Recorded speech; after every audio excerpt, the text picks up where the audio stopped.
Sermon of the week situation. Well, what do we got today? Well, it's a nice young man with a sore tummy, the nurse said. How sore?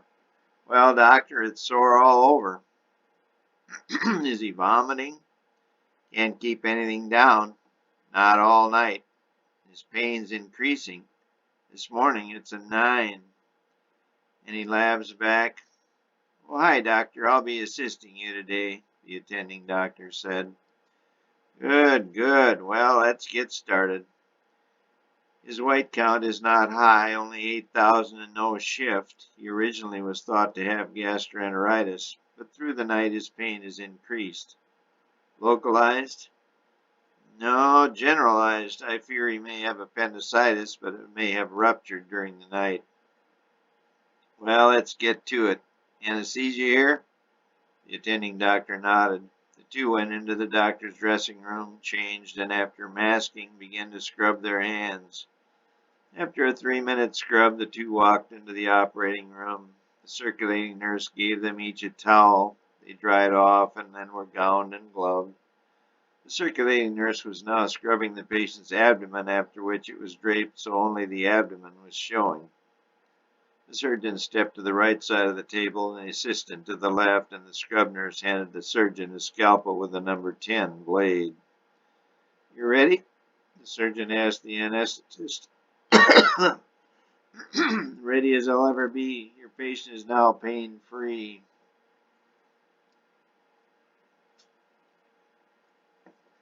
The surgeon took the knife and made a small transverse incision in the right lower abdomen of the patient. The patient did not move. He then worked through the fatty and muscular layers of the abdomen and reached the peritoneum, a very thin layer which enveloped the entire abdominal cavity, including the intestines. I'm opening up the peritoneum now, he said to no one in particular and to all that could hear. Soft music was coming from a radio in the corner of the room, and the anesthetist was thumbing through a Motor Trend magazine on his cart. Were the roads bad? His assistant said as he used a pointed number 11 blade to open the peritoneum. Little ice here and there, some blowing in the open areas. If it picks up, I might have to stay the night. The scrub nurse frowned. The circulating nurse smiled. The anesthetist did nothing. The assistant physician said, I got a room. If you don't mind sleeping in my son's room, the doctor said nothing. As he opened the peritoneum, a little bit of clear to yellowish fluid oozed out. He took a sponge and mopped it up, but a little more kept coming. Well, it doesn't have an odor. I don't expect his appendix is ruptured, but likely inflamed. We'll see. He opened the peritoneum wider and put his hand inside. He saw intestine and felt around for the appendix. Just then, about a foot of small intestine pushed out into the wound. He tried, but couldn't get it back inside the abdomen. I think he's a little light, he said to the anesthetist. Oh, sorry, I was just looking at the new Corvettes. Sure would like to get one. Hang on. Soon the intestines relaxed, and he pushed them back inside the abdomen. Yeah, I got one on order, blue, but the dealer said I'll probably never get it. Demand is far higher than supply. The surgeon felt around some more, but still did not find the appendix, which was normally attached to the first part of the large intestine, called the cecum. He explored further, but still didn't see or feel the appendix. You sure this guy has an appendix? He asked the assistant doctor. Says he never had any surgery. Yeah, no scars. Well, let's keep looking. He explored further. Must be retrocecal. That meant it would be behind the cecum, the first part of the large intestine. Get a couple of retractors in here. The scrub nurse handed the assistant doctor a curved retractor and took one herself. The surgeon helped her place them so he could see deeper in the abdomen. He retracted on the cecum, pulling it toward him. There you are. Always tough cases out here, he said. You're right, Doc. We have much more pathology than any other small rural hospital in America. The surgeon smiled under his breath. Give me a peon. The scrub nurse handed him a large hemostat, and he began to dissect around the base of the appendix where it attached to the intestine. "Tie," he said. "White girl, doctor?" The scrub nurse handed him a 1 foot length of purple thread. "Nah, I still like the old stuff," he said. "Here's a 3/0 silk, doctor." He took it and passed it into the jaws of the hemostat and then pulled it around the appendix and tied the appendix off. He took another 3/0 silk tie and repeated that procedure. Then he proceeded to divide the fat containing the small blood vessels to the appendix. He divided and tied off the last one and then divided the appendix after clamping it off distal to the intestine in his ties. "That should do it." He drew the appendix out, and suddenly there was a strong smell, and then the wound filled up with a thick green liquid. "Ew," the scrub nurse said. All in the room could smell it. "Must be an abscess," the assistant said. "Must be. Your diagnosis was right," the surgeon said. "Cultures and start some antibiotics." The scrub nurse handed him a couple of cotton swabs for cultures, and the circulating nurse got a vial of antibiotics to give to the anesthetist who administered the antibiotics intravenously. "Suction and irrigation," the surgeon said. He began suctioning out the pus and irrigating it with a saline solution. He irrigated and suctioned a bit, then put his hand in the abdomen again. "I'll see how big the abscess is where the appendix ruptured." He felt around and found a baseball-sized cavity. "More irrigation," he said.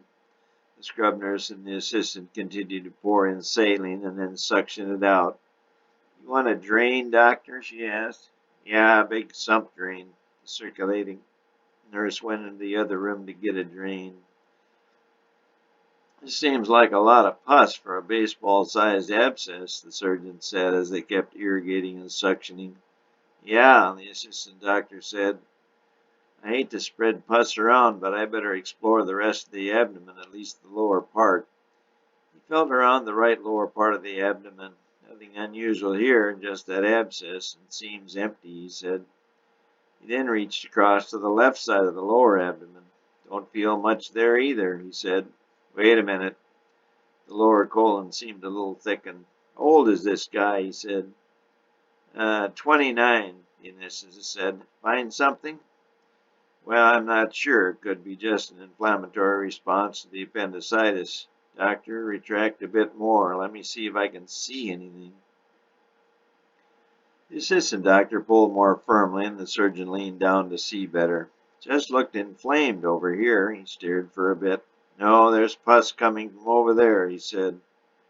"Probably filled up the pelvis from the rupture," his assistant said. "Pull a bit more." The surgeon stared a bit longer, then he heard a noise he didn't want to hear. "Push on his left lower abdomen," he said. The assistant doctor did so. They all now heard a rush of air, and then the surgeon saw some bubbling coming from the left lower abdomen. "Let me see that appendix," the surgeon said. The circulating nurse brought it over in a steel bowl. He took a long instrument and examined it. "Nope, that did rupture. It's only half its normal length," he said. "So what now, doctor?" his assistant asked, knowing what the answer would be. "We gotta deal with that left colon. It must be ruptured. I've never seen this before. 2 ruptures in a patient at the same time." "Only in our hospital," the assistant said, smiling under his mask. The surgeon was not smiling. "How's he doing?" he asked the anesthetist. "Pulse up a little, otherwise rock solid," the anesthetist said. She rechecked her monitors. All was stable. "Well, we gotta open him wider to get at that colon. May have to do a resection." "How about just a colostomy up higher to divert things?" the assistant said. "Then we can come back later on and resect him." "Maybe, but I gotta at least drain the abscess as well. Maybe take out a portion of the colon too." "Sounds good," the assistant said. "He's young. He'll tolerate anything." "Scalpel." He used the number 10 blade to extend his skin incision across to the left and now had a 10-inch incision in the man's lower abdomen. He divided the fat and muscle layers in the peritoneum. He could now see a 1-inch hole in the inside of the left lower colon leaking air, pus and stool. He put a sponge on the hole and then began to irrigate and clean up the mess along with his assistant and the scrub nurse. Soon they had the lower abdomen and pelvis fairly clean.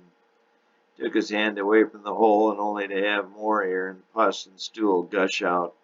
He recovered the hole and the three began to irrigate again. His pressure is dropping, doctor, the anesthetist said. To what? The surgeon barked. Down to 80, she said. I'm pushing fluid, but just then a spurt of bright red blood shot up and hit the doctor's mask and face. It covered one of his glass lenses. He grabbed a sponge and put pressure on where he thought the blood was coming from. It stopped coming.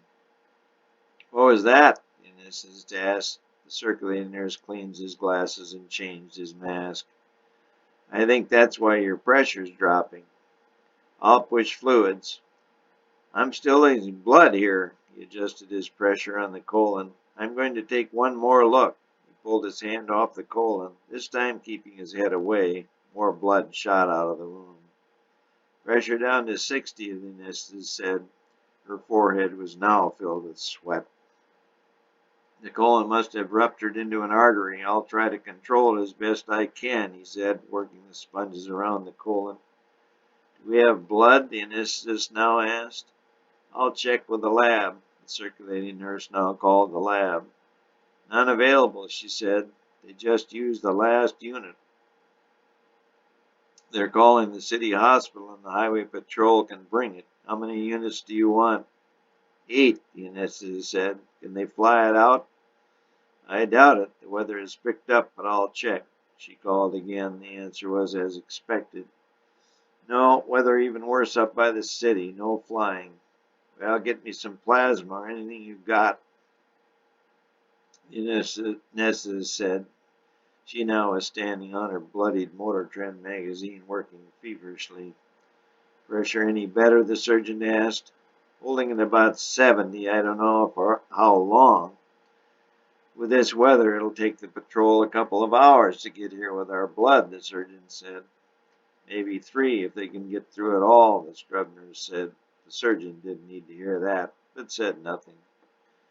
Doctor, you're needed in delivery stat, the circulating nurse said to the assistant doctor. What is it? I can't leave here. An OB. She's bleeding. You gotta come. The assistant looked at the surgeon. When it rains, it pours, he said. Go ahead, I'll keep working here. The assistant doctor tore out of the room and headed for the OB suite on the dead run. The word doctor has its origin from the Latin language. It means to teach. The word Luke also originates from the Latin language and means bringer of light. The author of the 3rd book of the New Testament and the 3rd Gospel is named Luke and is thought to have been a doctor. This stems from one text totally outside of the Gospels. Luke, the beloved physician, and Demas greet you, Colossians 4:14. Colossians is the 51st book of the Bible and the 12th of the New Testament. It is a letter written by the Apostle Paul to the Christian believers at Colossae, a city in Asia Minor, modern-day Turkey. It was 120 miles east of Ephesus and was known for its angel cult, venerating the archangel Michael, who was said to have caused a healing spring gush from the earth. Its ruins are located by the modern city of Honaz, Turkey. Nowhere else in the Bible is Luke identified it as a doctor or a physician, even in Luke's own writings, in his gospel, and in his work, The Acts of the Apostles. The word doctor is used only 3 times in the entire Bible, and in each instance refers to the doctors of the law. The term is used only by Luke. Luke 2:46, Luke 5:17, and Acts 5:34. The word physician is used a bit more, 11 times in all. The first usage is in Genesis 52. When Joseph commanded his Egyptian physicians to embalm his father, is how it was used. It is used 3 more times in the Old Testament and 7 in the New Testament, 3 by Luke himself. So why did Luke not call himself Dr. Luke or refer to himself as a physician? Part of the answer lies in Luke 8:43. And a woman having an issue of blood 12 years, which had spent all her living upon physicians, neither could be healed by any. The impression is that physicians weren't looked on as a very successful bunch in curing disease. This is verified when a non-physician, a carpenter, showed up in Nazareth, and when 30 years old began healing all sorts of diseases and ailments, not with medicine or treatments, but by speaking. When the woman had been bleeding dysfunctionally for 12 years was instantly cured by just touching Jesus' clothes, well, that was real news. I'm sure the incident made all the local papers and also those in Jerusalem and beyond. It might have made the papers in Rome as well, as Rome was ruling Judea and the world at that time. The woman, no doubt, was chronically anemic and weak, but she knew, I repeat, she knew that if she could only touch the coat of the man called Jesus, she would be healed. I don't know how she got the energy to push through the crowds that now constantly surrounded Jesus, the man many were now calling the Messiah. The woman no doubt had given up on life and was certain she would soon die. She was, as we now say, between a rock and a hard place. She was in an impossible situation and she knew it. But she had one thing in her favor. She had an immense faith. She determined that morning that she would take one last gamble. She would gamble everything. If she did not reach Jesus and touch his coat, she knew she would faint from exhaustion and be trampled in the crowd. She rolled the dice. She went all in. She spent it all. And you know what? She won. A 7 came up. A royal flush was dealt. Her 6 numbers came up on her lottery ticket. And to this very day, she is one of the most famous women in the Bible, in fact, in all history. Yet no one knows her name. I hope I have the privilege of meeting her someday. I want to find out her secret to possessing such a great faith. Yet I know what answer she will give me.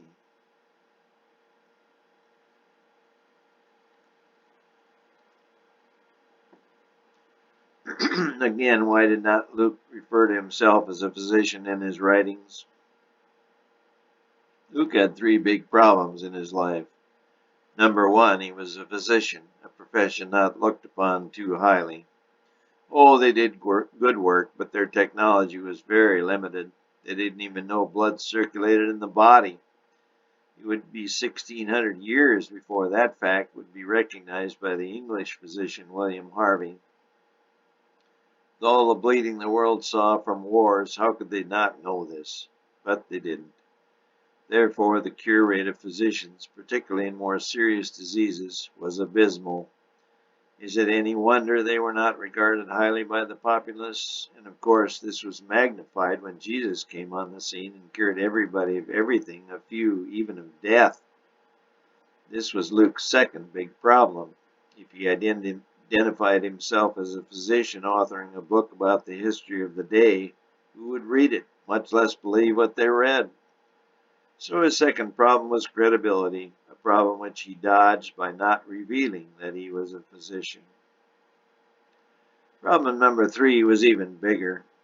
For reasons unclear, Luke had become a believer in this new Messiah. We are not told why, but the obvious answer was that at some point he was a witness to one of Jesus' miracles, one of his miracles of healing. Luke might have been at the wedding in Cana when Jesus turned water into wine. If so, this would have certainly caught his attention. Or maybe he just heard about Jesus' first recorded miracle. He would then have determined to check things out for himself. Luke likely would have been in Capernaum soon after.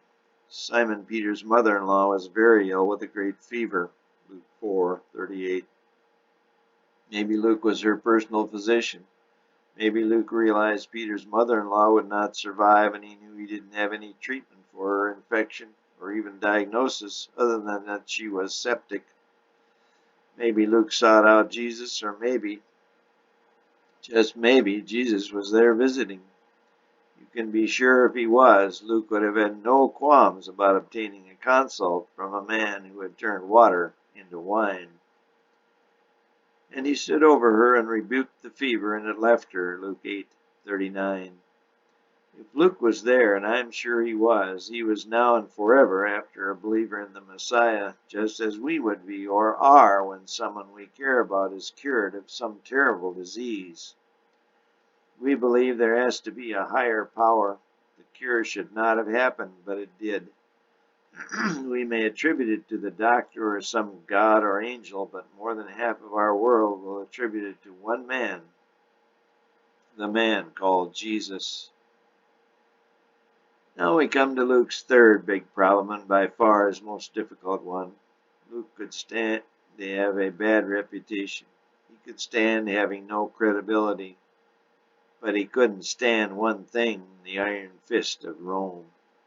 He couldn't stand his government watching over him and controlling his every move, his every word, for he knew that if he did or wrote anything in any way subversive to the Roman government, they would deem it treasonous and simply execute him.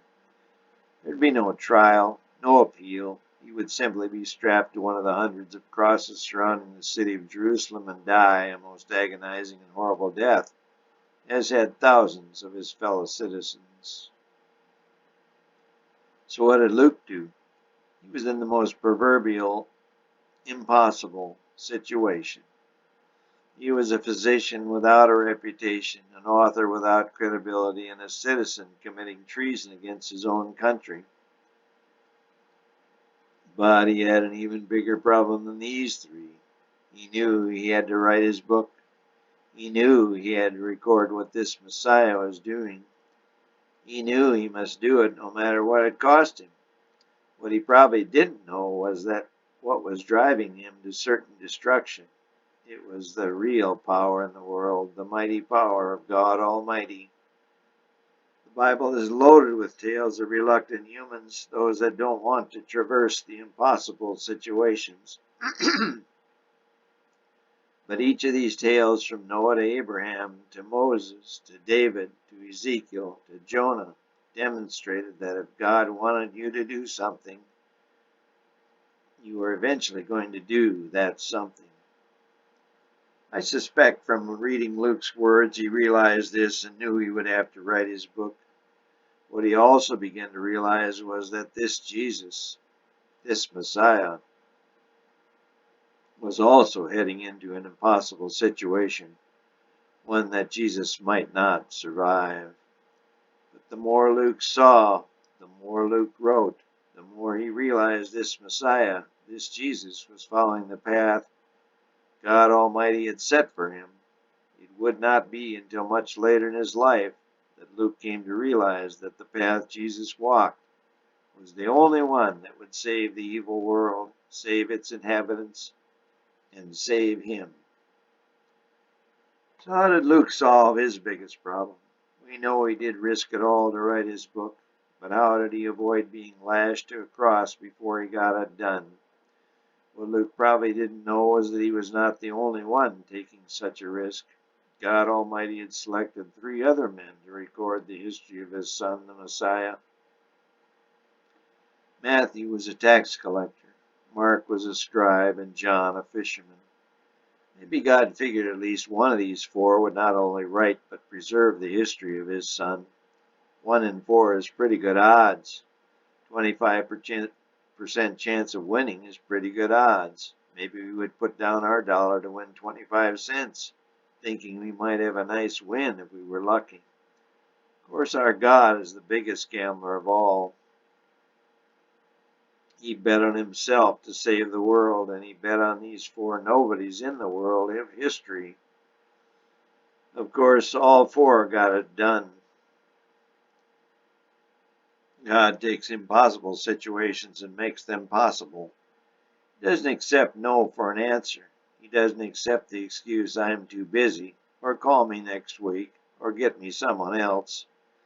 If he wants you for your job, he will get you to do that job. Of course, if you continue to say no, continue to procrastinate, he will finally get someone else.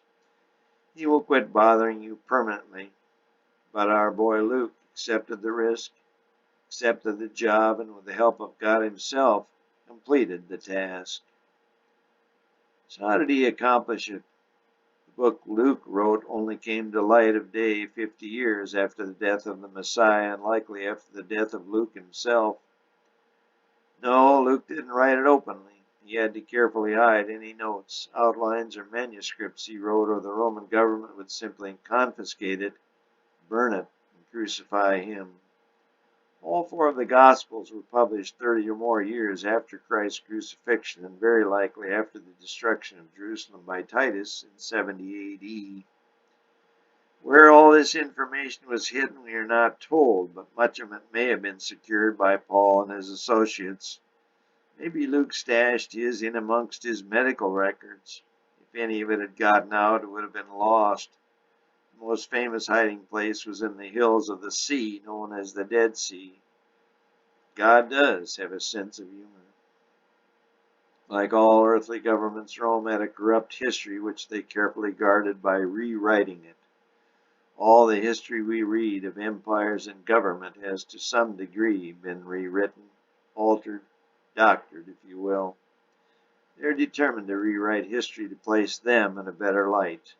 Luke and his three counterparts, Matthew, Mark, and John, were determined to not let that happen.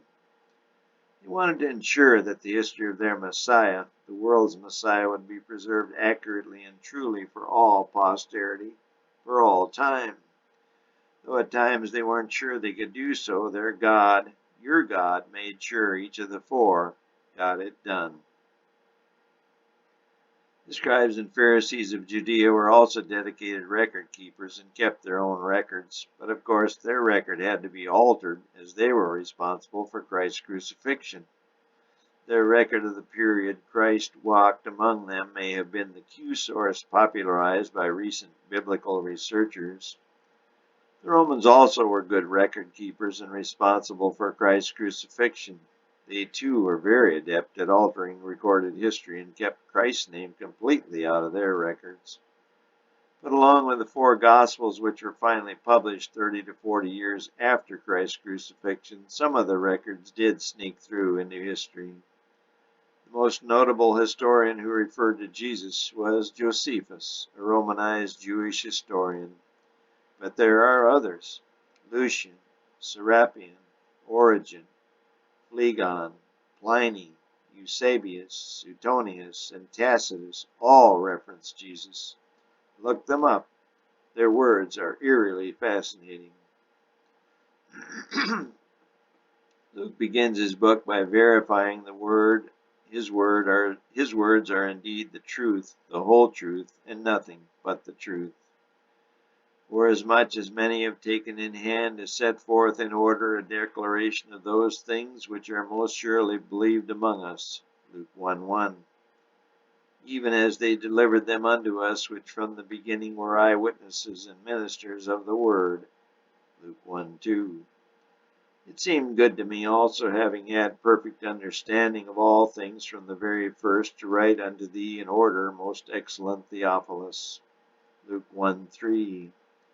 That thou mightest know the certainty of those things wherein thou hast been instructed. Luke 1:4. Speculation abounds as to who Theophilus was. His name means friend of God. He's only referred to in one of the texts, Acts 1:1, again by Luke. Whoever he was a trusted friend of Luke and must have been one of those entrusted to keep Luke's writings safe and secure until they could be published 30 years down the road. Take a look. Luke 1:1. The records were handwritten in chronological order and were a declaration. That is, they were factual. Luke 1:2. They were gathered by eyewitnesses. Luke 1:3. They were perfect. That is, accurate and also in order. Luke 1:4. They were certain.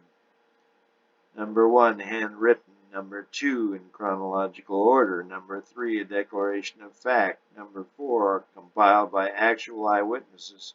Number 5, perfect and accurate history. Is there any better definition of fair and balanced? I think not, nor does the God of the universe. So what did Luke himself get out of it? His medical practice no doubt suffered. His psyche was altered and he had to take the tranquilizers of the day, as he no doubt was always anxious and depressed. His paranoia deepened as he lived in the constant fear he would be discovered as a recorder of accurate history. He would later hook up with the known criminal and murderer, the Apostle Paul, and so become a wanted and marked man. He would write Paul's biography about a man wanted by both the Jewish and Roman governments.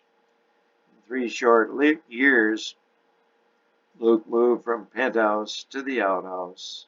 His life was a mess, a shambles, and very likely his worst fear came true. He ended up hanging from a cross on a road outside of Jerusalem.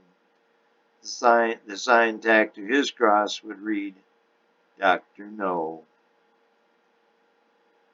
Luke gave up everything, and what did he get? Nothing. Nada. Nishago. Nichts. Nil. Zero. Well, almost. Luke did get one thing. He didn't think he would get anything from all his efforts, but he did get one thing. Luke accepted the high calling of his God without reservation, and his God gave him a reservation in Hotel Heaven, the only hotel in all the universe that you can actually visit and never want to leave. Just a note, there is a Hotel Heaven in Mojave, India, and a rap song named Hotel Heaven by Jack Miller. I believe you can check out and leave these versions as opposed to Hotel California. I don't know what medical schools were like in Luke's day, but there certainly were some. It likely was training in some hospital-like setting and must have taken several years after regular schooling. Treatment of disease was nothing new in Luke's day. In the books of Moses, of the more than 600 commandments, more than 200 are of a medical nature. The Old Testament names over 50 diseases, and the New Testament also mentions a great number. Diabetes was first described in an Egyptian text in 1552 BC, but treatment by limiting sugar was not used until over 3,000 years later, and insulin was first used in 1922 AD. The most serious and feared disease in both is leprosy.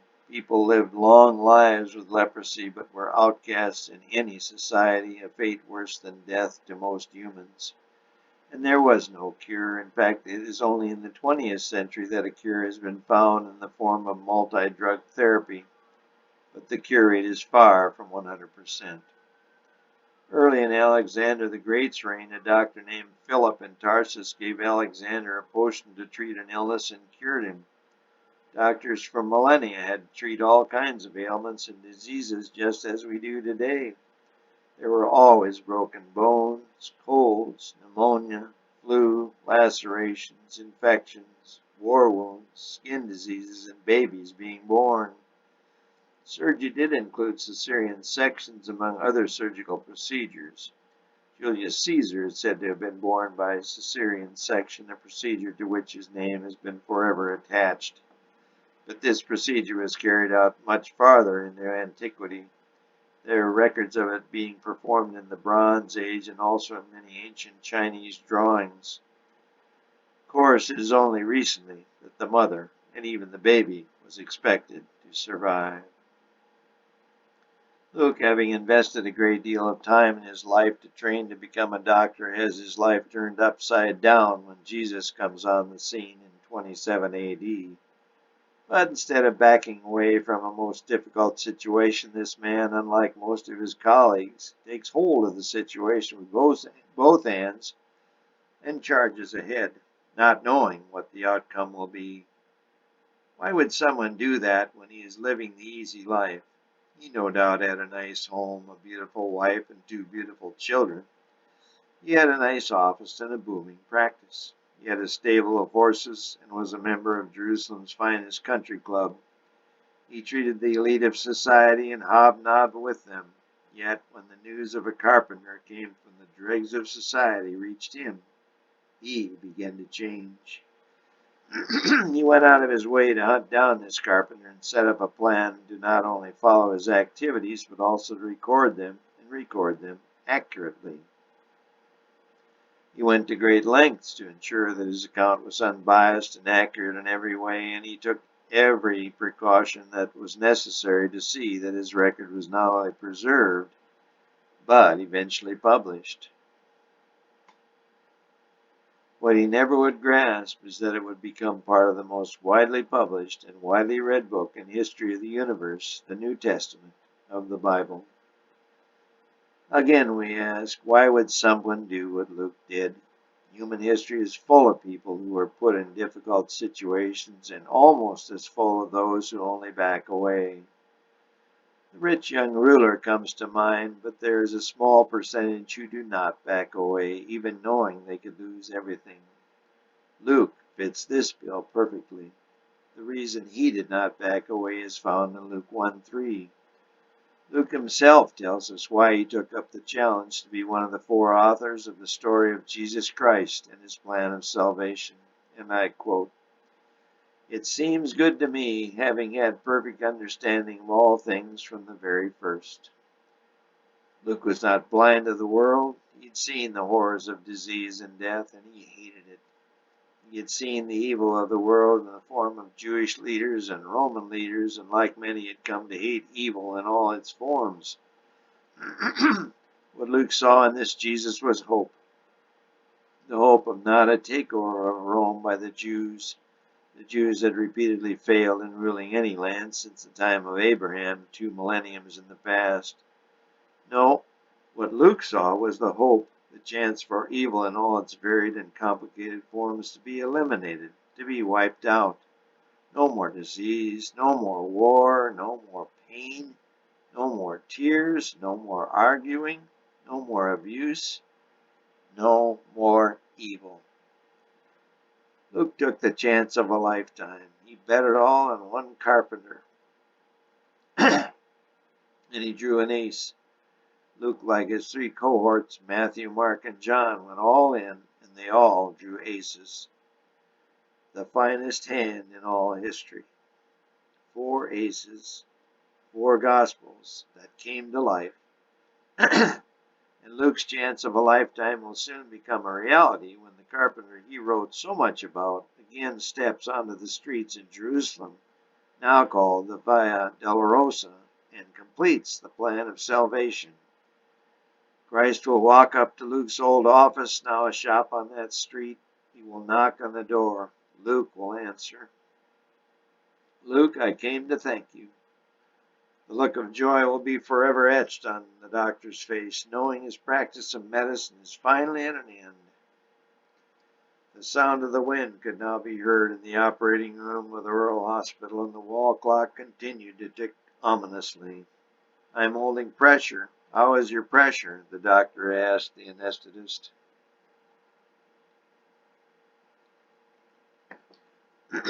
"Still only 60, she said, "but I'm pushing fluid as fast as I can. Get another IV in. If only we had some blood." This chapter of the book, called Appendectomy in a Rural Setting, continued for the next hour. Little changed. The surgeon occasionally let the pressure off of the artery, which he now determined to be the left colic artery, the one which fed blood to the left side or lower part of the patient's colon. It's not a big artery as arteries go. The body's largest artery was the aorta, the one that fed blood to the body from the heart. That artery was 2 centimeters, or almost an inch in diameter. This artery was only a couple of millimeters in diameter, but still carried a lot of pressure. All the infection and swelling, the surgeon could not see where it was bleeding, so he sat and waited. They all sat and waited, praying to their God of choice. 2 hours went by. The wind could still be heard in what was to be at least a 24-hour blizzard. "Doctor, they're here," a nurse burst into the room. "Praise the Lord," the scrub nurse said. The surgeon stood up from his stool, continuing to hold his now partially numb arm on a bleeding point. Send in the blood now, the anesthetist almost screamed. Doctor, I have bad news, another nurse said, entering the room. The highway patrol only brought 2 units, and they're being given to the woman in labor. Even so, she might not make it. The faces in the surgical suite all fell a foot, though with masks on all of them, no one could see. The silence was beyond deafening. The only sound heard was that of the howling wind of a very obstinate Mother Nature. Finally, the anesthetist broke the silence. "What now, doctor?" she said, not really expecting an answer. The doctor remained silent. "Any chance of more blood getting through?" the surgeon finally said. "No, doctor. The patrol nearly didn't make it." "Well, should we give up? Should I shut off the machine?" the anesthetist said. "If I wake him up, he will not survive." She didn't have to add the obvious, but did so. "No, I'm not going to lose without a... What's his blood type?" "I don't know. We don't type in cross-match blood for an appendectomy operation." "Well, let's find out. Maybe someone in this hospital has his type." "I'll call the lab," the circulating nurse said, so she did. "They are busy with the OB. They'll be here as soon as they can." It was another 15 minutes before they appeared. The anesthetist had drawn the blood and the lab technician took the sample. She called back 5 minutes later. "He's O positive, doctor." "Well, search the hospital. Find out if anyone is O positive, rather O negative. This is, as I recall, the universal donor. They can donate to anyone." "Will do." She left the room. The patient's vital signs remained about the same. After 15 minutes, the nurse returned. There were tears in her eyes. "The only O person in all the hospital is the woman in labor." "How's she doing?" the surgeon asked. "She's in shock, but alive. The baby's fine." No one said anything. "Anyone in this room have type O blood?" He pointed to each one in turn. A, AB, B were the 3 answers, the answers he didn't want to hear. "Well, I guess we better." "I have O positive blood," the surgeon said. "Doctor, you can't," the anesthetist said. "Get that lab tech in here now," he ordered almost too loudly. The circulating nurse raced from the room. "Doctor, you can't do it. What if you pass out?" the anesthetist said. "Besides, your blood may not be compatible." "I'm not going to lose this patient without a fight." "I'm not." "But I'm not sure. What will the administration say? What will the board say?" "I don't care. If you were the one laying on this table near death, what would you want us to do?" The anesthetist only nodded. The technician returned, rolled up the doctor's free hand, placed a needle in his prominent antecubital vein, and proceeded to take a unit of blood from the doctor's arm. "You okay, Doc?" she said as she pulled the needle out. "Oh, a little lightheaded, but alive." No one smiled. "I'll spin this blood down and I'll be right back." She soon returned, handing the doctor's fresh unit of blood to the anesthetist. She hung the blood on a pole and hooked it up to one of the patient's IVs. "Here goes nothing," she said as the blood flowed into the patient's IV and on into his system. All stared in silence for about 20 minutes. "No sign of a reaction so far, doctor. Pressure's climbing a bit, now 70 systolic. I think you better go ahead, doctor. This may be our only chance." The doctor stood. He wavered a bit, but the scrub nurse steadied him. "Here's the retractor," she said. He put the retractor back in the wound with her help. "Retract here," he said. She did so. "That's it. Now give me a clamp." She handed him a small hemostat. He threw it to the floor. "No, a big one. Peon or something." She did so. He and she retracted as best they could. He put the clamp deep into the patient's abdomen and clamped some tissue. He eased his other almost numb hand back. Blood spurted. "I'll try again. Pull right here." The scrub nurse readjusted her hand. She clamped once again, and this time no blood spurted. "I got it clamped off. I'm not sure what I clamped. I'll know soon enough if his colon turns dark. I'll wait about 10 minutes, then look again. Hopefully your pressure is up by then." he said, looking toward the sweat-soaked anesthetist. She checked the pressure once again. 80, doctor. Yippee, she said. Any sign of reaction, the surgeon asked. None yet. No fever. Give me another 10 minutes, then go ahead and do your thing, the anesthetist said. 10 minutes seemed an eternity, but soon enough, the anesthetist said, Okay, go. Just then, the assistant doctor burst into the room. I'm back. I think Our Lady's going to make it, he said. I'll scrub back in. How are things going here? Just great, the anesthetist said. Her tongue nearly pierced her cheek. I think we'll make it once you're scrubbed. I'll try and tie off the artery. I think left colic, and then we can do a quick colostomy, drain the abscess, and get out. Good, good. I'll get scrubbed, the assistant doctor said.